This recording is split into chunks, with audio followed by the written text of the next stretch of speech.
Doing everyone, first video here in the USA. There'll be random times and I might be posting a few of these just depending on activities and etc. But we're in the hotel here in LA, so just going to pump out this video. Got the team list, just some bits and pieces on certain players, just some players of interest, which we'll go through in our must-haves maybe or avoid video coming up today as well. But also going to go through 4 different teams that you've sent in as well, just to get a bit of an idea with some of the changes that have been made in the team list this week. So we start with the Rabbitohs and Broncos, and we've still got Taff in number 1, so hopefully you can get a good score out of him this week after a few of his quieter ones, considering we brought him in, hoping to make 80 to 100k there. Isaiah Tass is an interesting one, so he keeps that spot there, and he's obviously fairly cheap and is actually a really good young player, so has the potential to score pretty well on that left edge, and he's someone I'll go through in that next video, so stay tuned for that one.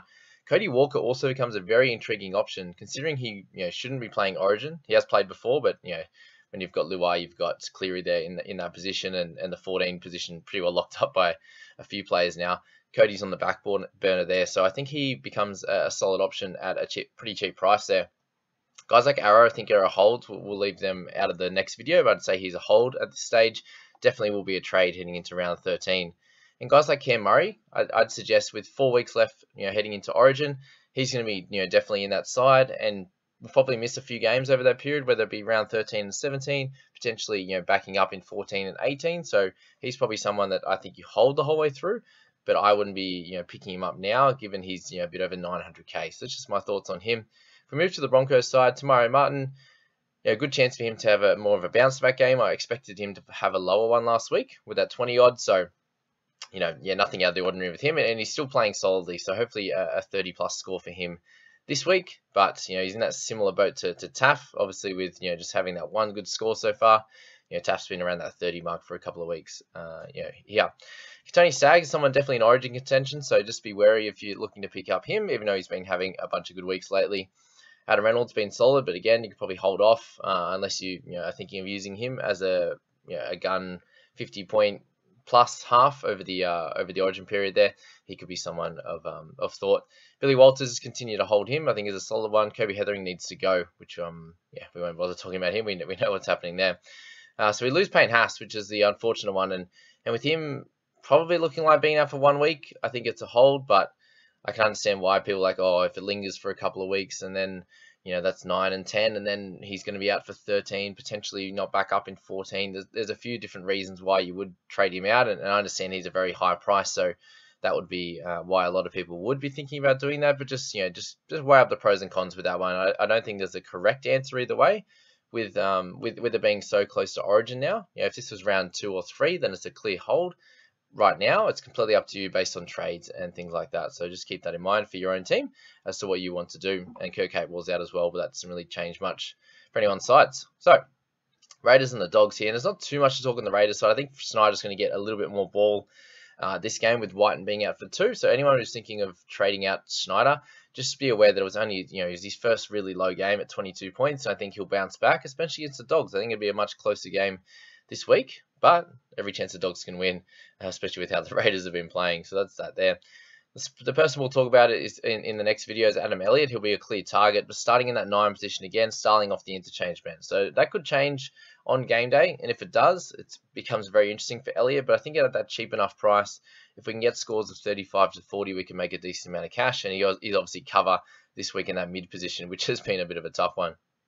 Burton, this is when he starts playing those easier games, which we've been speaking about since about round 4, waiting for him to get those games. This is that time that he gets those easier ones, and he picked up 52 last week, and if you've got him right now, you're holding all the way through, I believe, and there's going to be a few people that are looking to pick him up in the next few weeks. So that's that.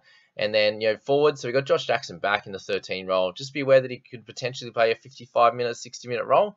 But also, this is the interchange bench that he had when he was playing 80 minutes every game. So just, again, be aware of that.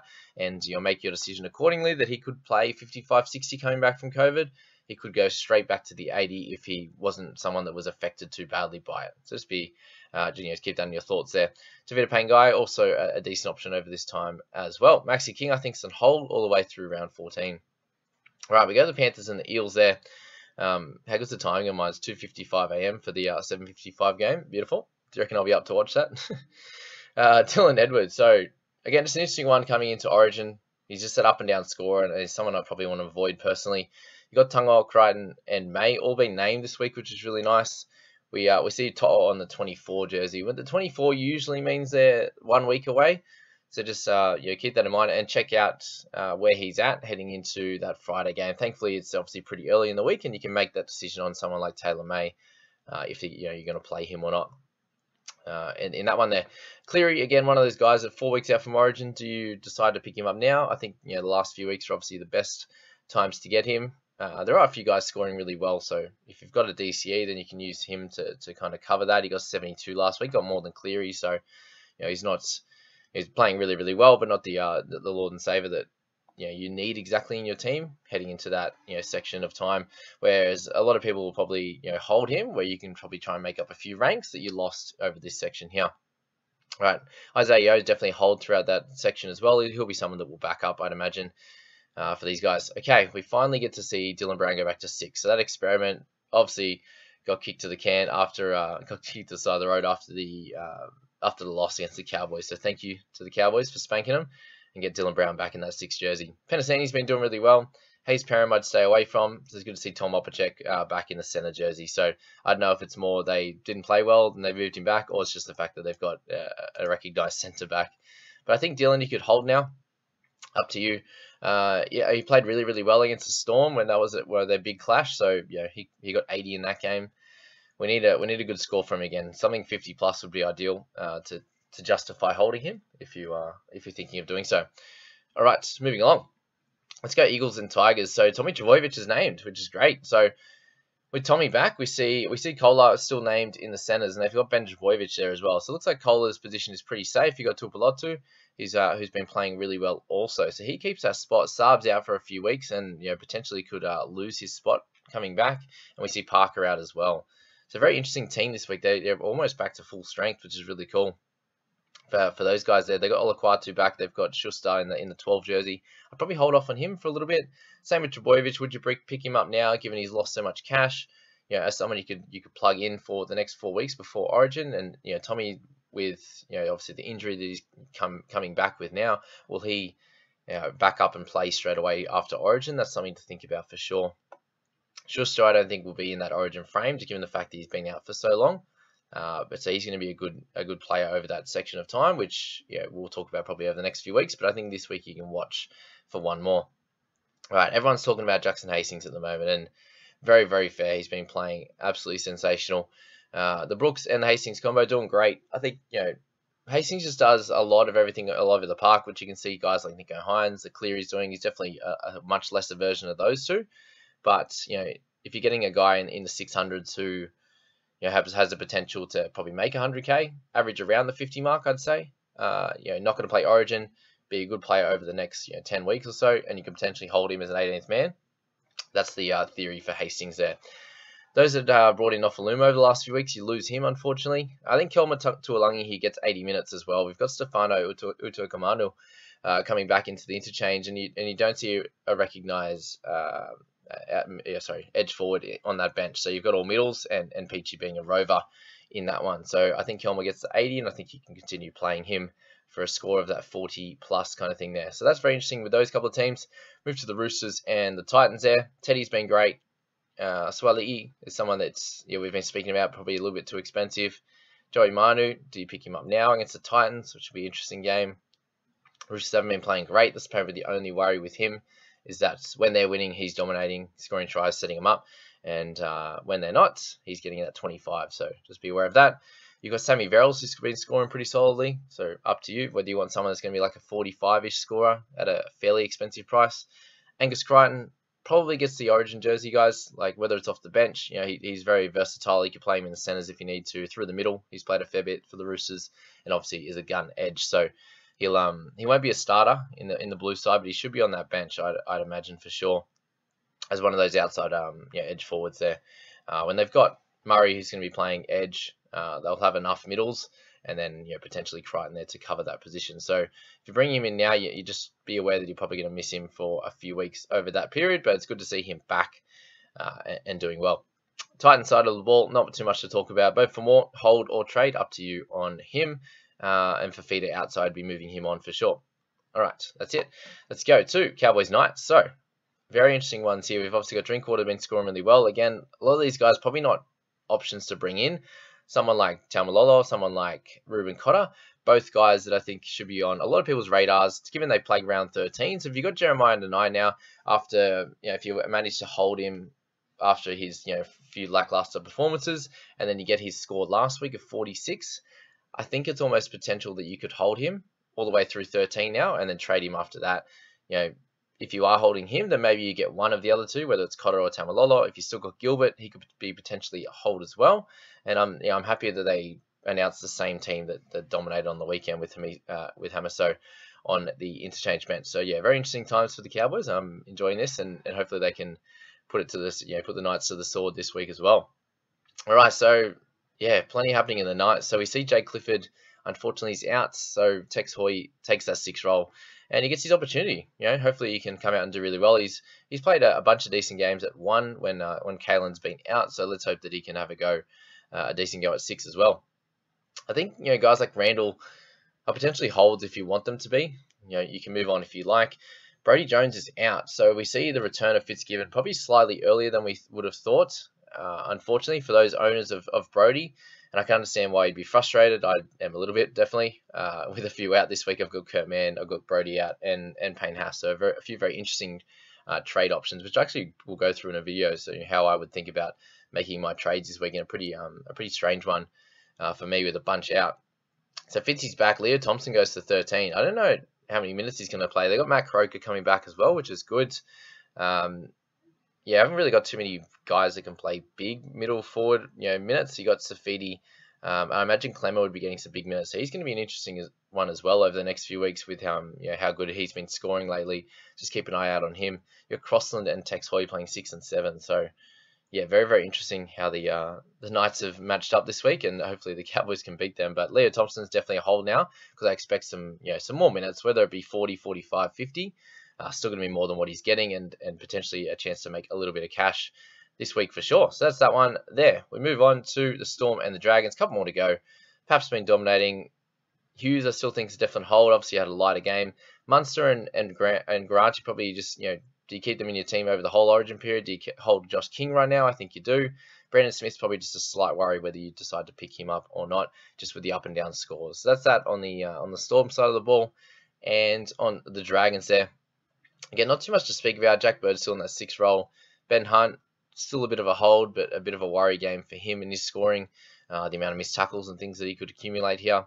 And in the forwards there, really not too much to talk about, to be honest. There's no one really fantasy relevant in that one. All right, moving on to the Sharks and the Warriors to finish off this round.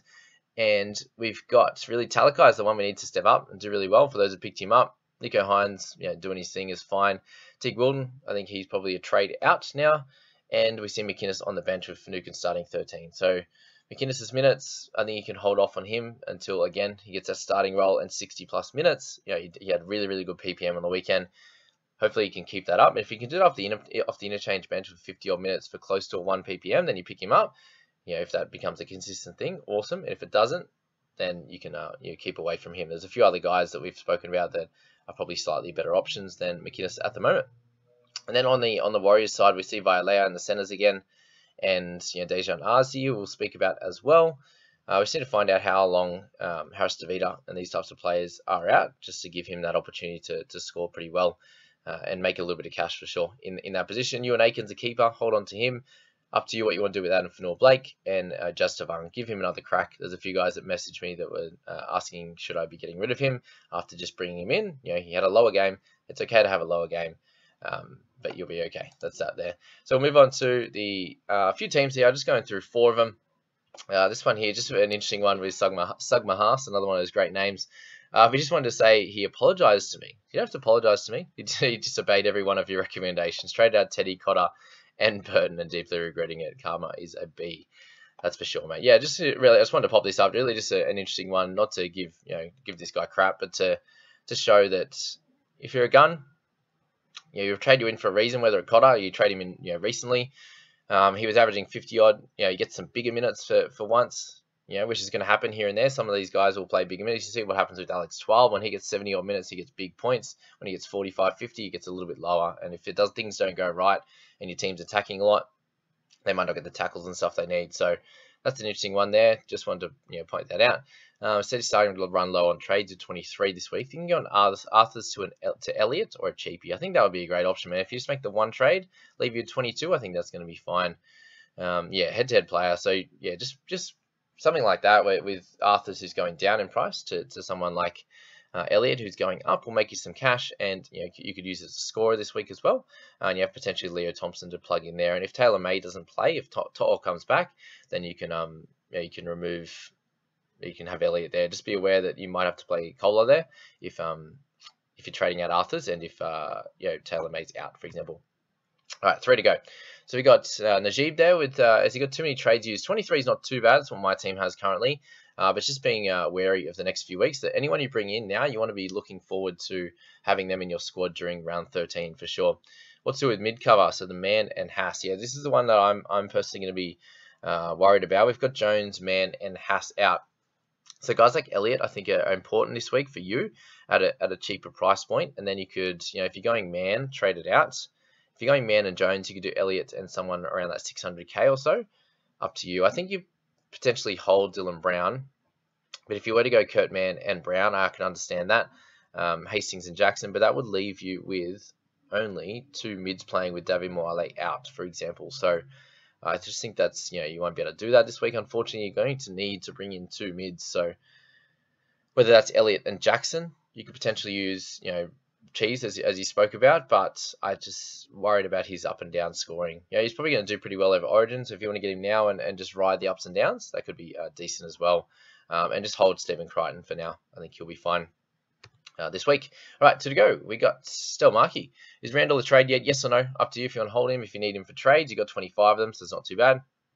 Trading Dave Fafita for Jason Taumalolo is a great option this week. Haas is out, so popping him up into that position, and you just need some edge cover, which is a little bit of an issue. So you have to play Baker this week, I'd imagine. Ooh, that makes it tough, doesn't it? And Captain Cook or Hines. I think Hines is a really solid one if you'd like that. They're up against not a very difficult side. So for this one here, with Jones being out, you're gonna need some edge cover as well. So very interesting.